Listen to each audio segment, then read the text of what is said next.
Buenas tardes a todos. Mi saludo a todos quienes están en Guayaquil, en el segundo seminario internacional sobre derechos humanos, creación de una nueva ciudadanía y construcción de paz. Soy Susana Galuso, les estoy hablando desde Uruguay. Voy a continuar con la segunda parte de mi presentación, que he iniciado en Perú el día 7 de este mes, con una exposición sobre la mediación el estado de la mediación en Uruguay. Bueno, comenzaré entonces por definir algunos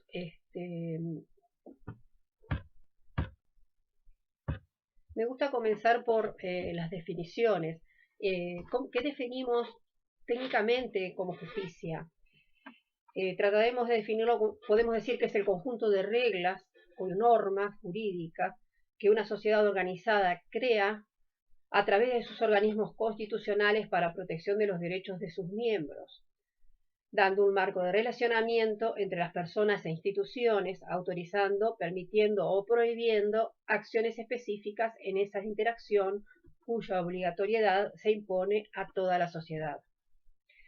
Si nos adherimos a la teoría contractualista, diríamos que es la protección, la justicia es la protección de los miembros de una sociedad, que surgiría de un acuerdo inicial sobre lo que es justo e injusto, y la voluntad colectiva de obedecer las normas que contengan esos derechos protegidos. Esta teoría también tiene presente la manera de tratar la injusticia, es decir, el sistema de castigos que buscará restablecer el orden inicial de justicia pactado en ese acuerdo o contrato. Tradicionalmente, el restablecimiento del orden, cuando ocurre un hecho injusto y por el daño que produce en la sociedad o en un individuo, dependerá de la estructura que se dé a otro elemento que es la administración de justicia.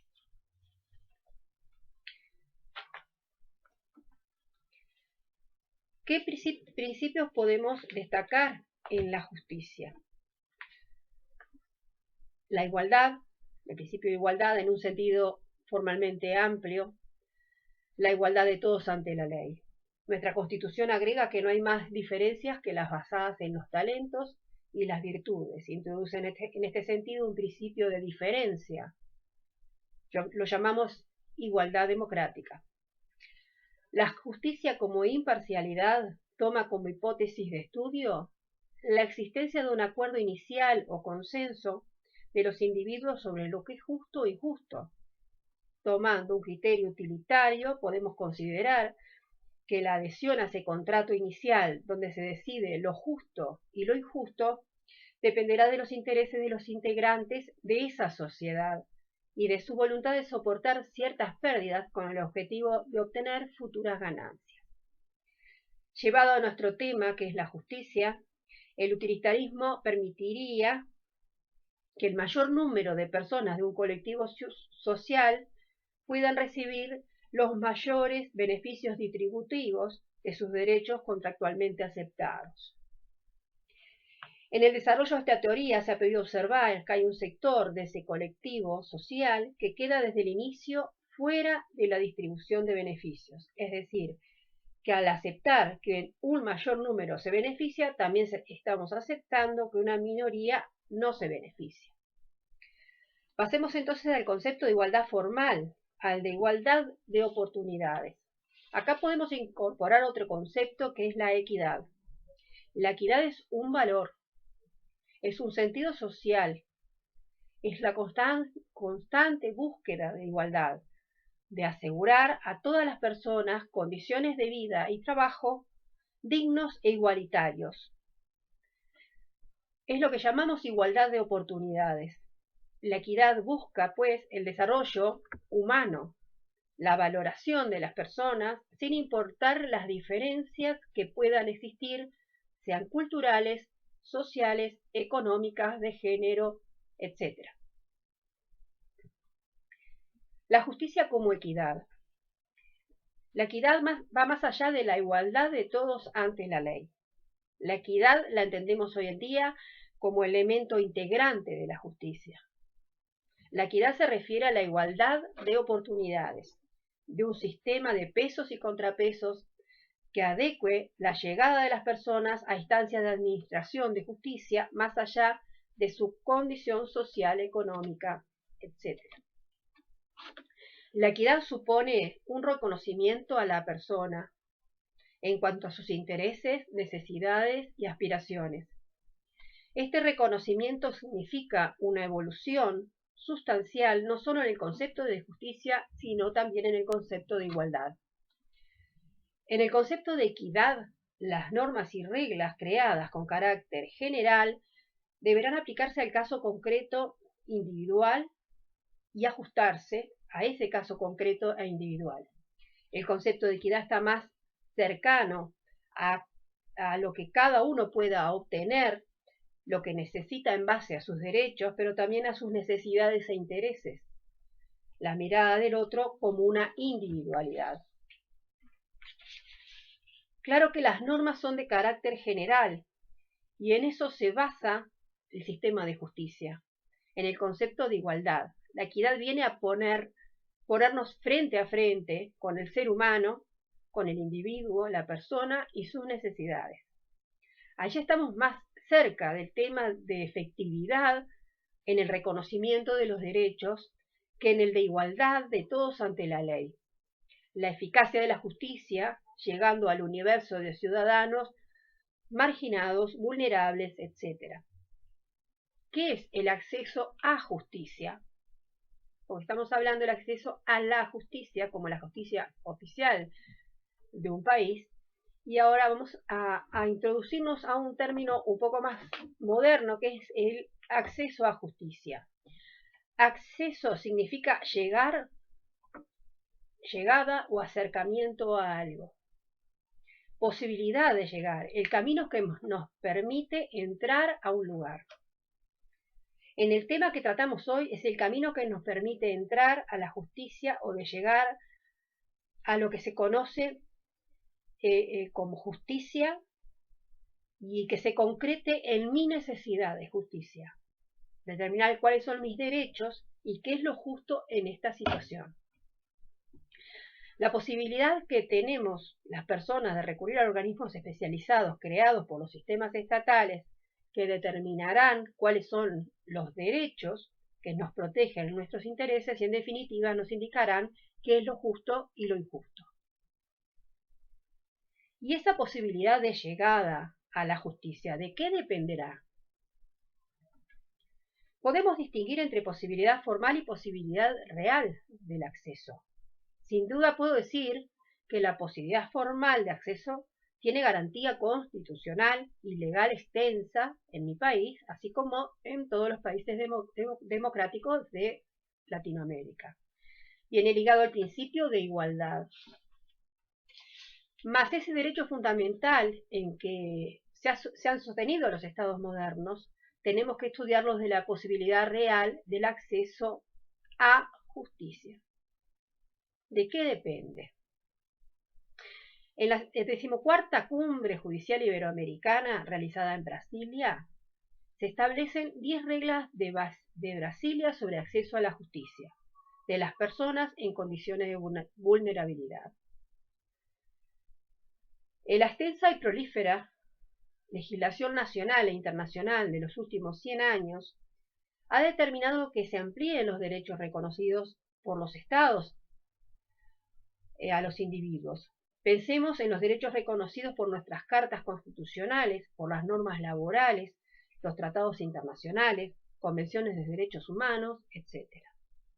El reconocimiento de derechos no ha ido acompañado de la ampliación de los sistemas de administración de justicia en la proporción necesaria para que las garantías de los ciudadanos se concreten en un camino de fácil acceso real y efectivo a la obtención de respuestas sobre sus derechos y sobre la justicia.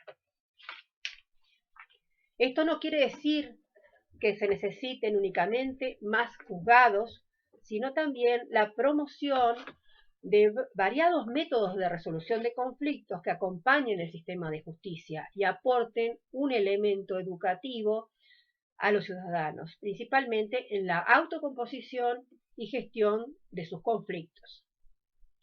La introducción de este elemento sociojurídico, donde se acompasen las necesidades de las personas con la protección normativa de sus derechos, fomentará que se acote la brecha en mi concepto generada en el crecimiento de la inseguridad, de los sistemas paralelos de justicia que surgen de colectivos vulnerables, excluidos y muchas veces marginados.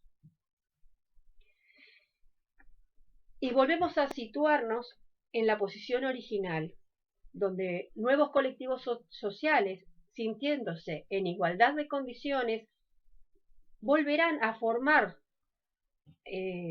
a formas de autorregulación, normas, a códigos de convivencia,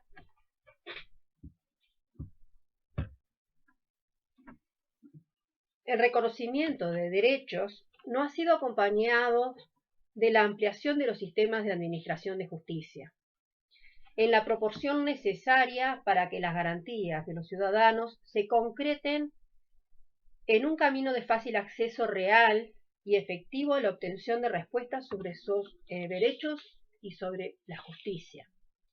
Esto no quiere decir que se necesitarán únicamente más juzgados, sino también la promoción de varios métodos de resolución, variados métodos de resolución de conflictos que acompañen al sistema de justicia y aporten un elemento educativo a los ciudadanos, principalmente en la autocomposición y gestión de sus conflictos. Estos métodos adecuados para la resolución de conflictos, en nuestro concepto, son sistemas pacíficos, como la mediación, la conciliación, facilitación, negociación, arbitraje y otros sistemas que también se están desarrollando a nivel mundial.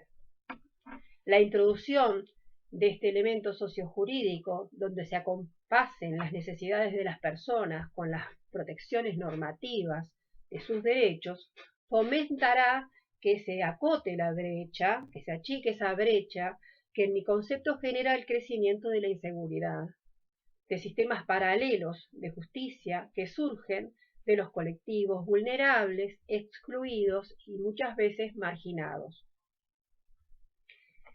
Y volvemos a situarnos en la posición original, donde nuevos colectivos sociales, sintiéndose en igualdad de condiciones, volverán a formar a formas de autorregulación, normas y códigos de convivencia, redefinirán lo que es justo e injusto para ellos, para ese colectivo, y también generarán un sistema de autorregulación o formas de sanción para quienes no cumplan con sus normas expresas o tácitas.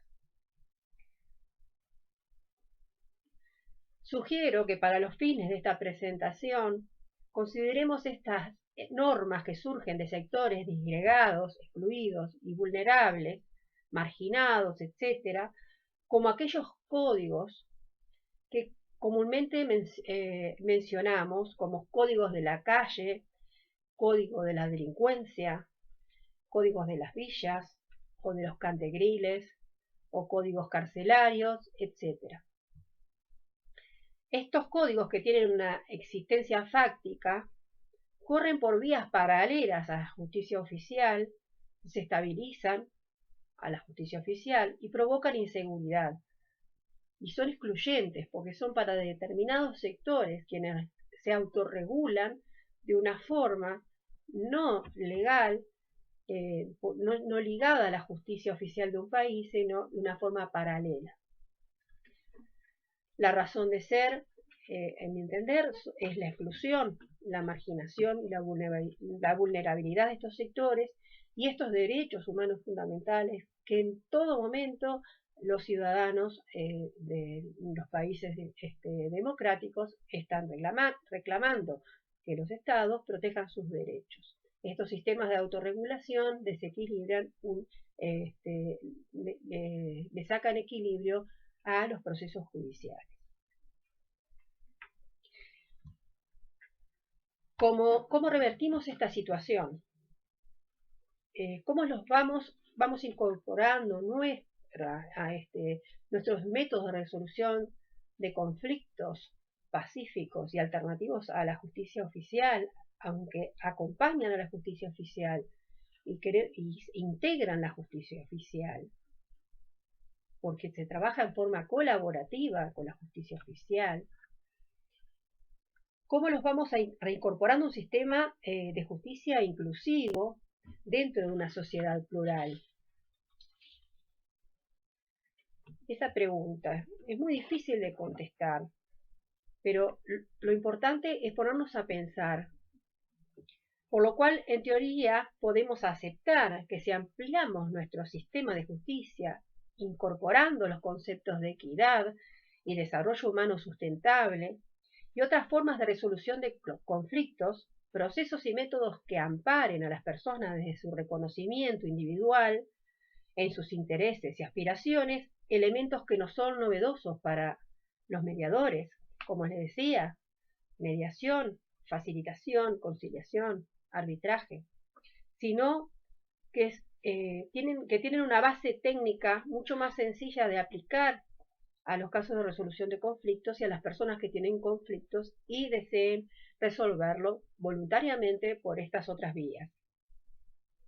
No estoy hablando, como les decía al final de mi presentación, mi primer parte, que la realizada en Perú, no estoy hablando de lo que es justicia para pobres.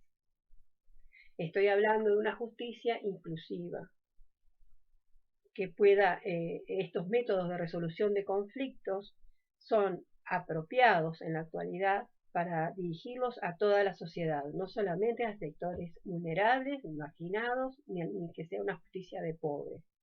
La cultura de paz y la construcción de paz se genera cuando introducimos estos métodos en toda la sociedad sin distinción, que podamos proporcionarle, ofrecerles un acceso a justicia por varias vías, no solo por la justicia oficial, sino que la legislación también contenga normas jurídicas que ampare tanto los procedimientos alternativos de resolución de conflictos como la validez de sus acuerdos, de los acuerdos a los cuales las partes llegan de común acuerdo, valga la redundancia, y que son gestionados por ellos y por lo tanto, como es una creación, la solución es una creación de justicia individual para el caso concreto, ellos cumplen, como veíamos también en las estadísticas de mi grabación anterior,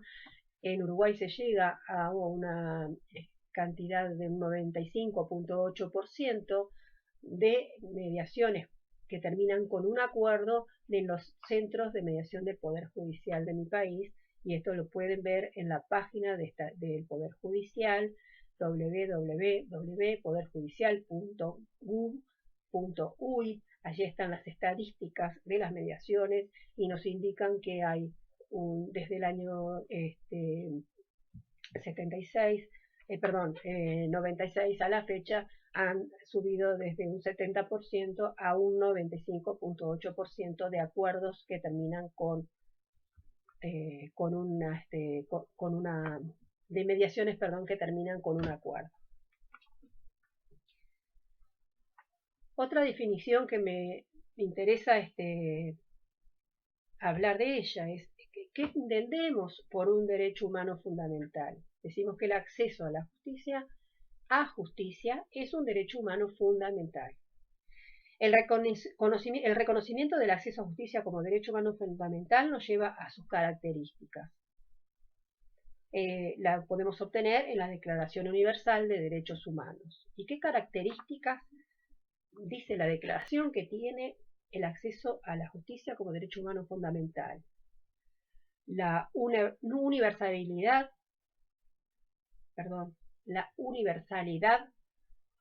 la inalienabilidad, es decir, que no puede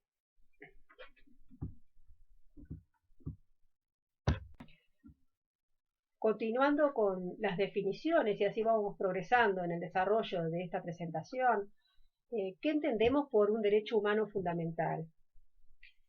El reconocimiento del acceso a justicia como derecho humano fundamental nos lleva a sus características, los que podemos ver en la Declaración Universal de Derechos Humanos. Las características son la universalidad, es decir, que es para todos los seres humanos, la inalienabilidad, quiere decir que no se puede separar ese derecho de la persona, la irrenunciabilidad, nadie puede renunciar a ese derecho humano, que es el acceso a la justicia.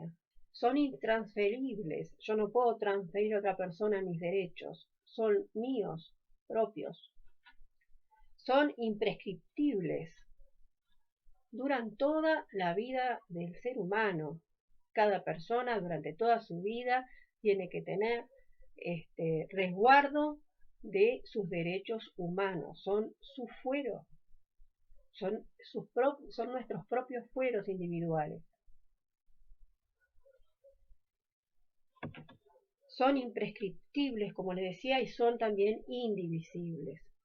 No puedo separar que tener como fuero determinado derecho humano y no tener otro. Por lo tanto, el acceso a justicia como derecho humano fundamental integran todo el cúmulo de derechos humanos que son los derechos, la protección que tenemos en la sociedad moderna.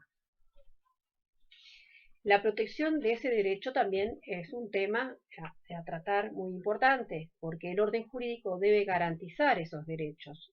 No solo deben estar plasmados en sus legislaciones, sino que tienen que estar garantizados en la parte de administración de justicia, en la parte de legislación. Ofrecer seguridad en el ejercicio de las actividades de variada índole, incluso económicas, propugnar la resolución de conflictos, evitar la impunidad, regular adecuadamente el funcionamiento de las instituciones y asegurar al Estado de Derecho y la separación de poderes y, en último término, procurar la justicia. Todos esos son aportes relevantes y de importancia en los países en vías de desarrollo.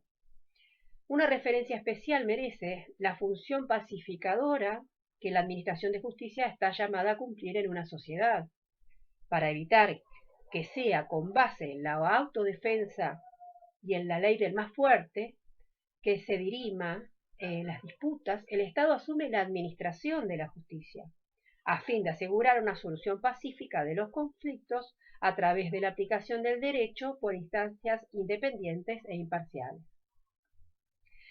La dimensión institucional del derecho humano comprende precisamente el elenco de organismos, sistemas, políticas y normas legales a la gestión de lo público, ocupando aquí el derecho un lugar central.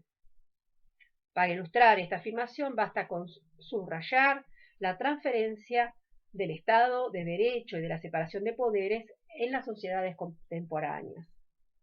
El postulado del apego a la Constitución y a la ley, de la sujeción a normas preestablecidas generalmente por el Parlamento y no al criterio ocasional y subjetivo. Es decir, que las normas son de carácter general. Parte de los ciudadanos, en estado de marginación y vulnerabilidad, ni siquiera conocen sus derechos. Todas y cada una de las fotografías que estoy pasando en este momento son de la sociedad uruguaya, pero son también del mundo y de todos los países latinoamericanos. Podemos reconocer en estas imágenes donde nos muestran personas vulnerables viviendo en la marginación y la pobreza, niños que trabajan en la calle pidiendo limosna, y podemos llegar a reconocer que cualquier país de Latinoamérica tiene un núcleo importante de personas que se encuentran con desigualdad total de oportunidades, y a ellos es donde no llega la justicia, porque ni siquiera conocen sus derechos. A esto es a lo que yo me refiero, a que puedan haber métodos alternativos que lleguen a todos, pero no solamente a los pobres, sino que lleguen a toda la sociedad para que reconozca este estado de situación. Para completar la ilustración de esta exposición, podemos ver la pirámide de Maslow, donde vemos cuáles son el desarrollo humano, cómo se presentan en las personas, y de acuerdo a esta pirámide podemos decir de que una persona que no ha visto satisfechas sus necesidades de primer nivel difícilmente podrán pasar a cubrir las necesidades o pensar en los derechos y necesidades de segundo nivel. Es decir, quienes aún no han podido completar sus necesidades fisiológicas de alimentos, vestimenta, un techo, no podrán estar pensando en otros desarrollos de derechos que tengan que ver con la seguridad. Aquellos que sí ven cubierta su seguridad, porque tienen un trabajo y tienen un techo, podrán pasar así al tercer nivel, que es el del ser social, que es el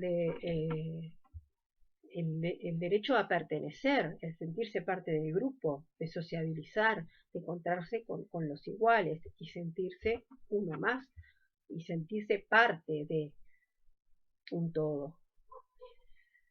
Superado este tercer nivel, los individuos podemos pasar a un tercer nivel que es la estima, tanto la estima propia como la estima al resto de las personas, a la familia, al entorno, al barrio, a nuestra sociedad o a nuestros núcleos o sistemas en los que estemos incluidos. Superada este cuarto nivel, ahí vamos a ver que las personas tienen necesidad de autorrealización.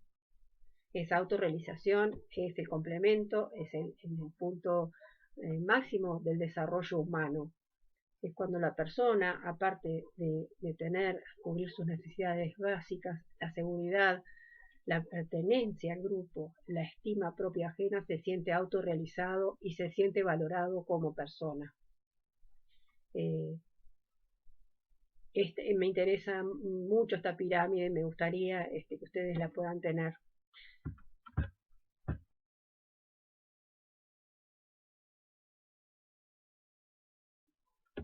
Estas personas que no ven cubiertas sus necesidades básicas, como las que están graficadas en las fotos que les acabo de mostrar, no es que no tengan derechos humanos, tienen derechos humanos como todos, pero no conocen sus derechos. Por lo tanto, socialmente tenemos la responsabilidad de hacerle llegar a estas personas el acceso a justicia que necesitan.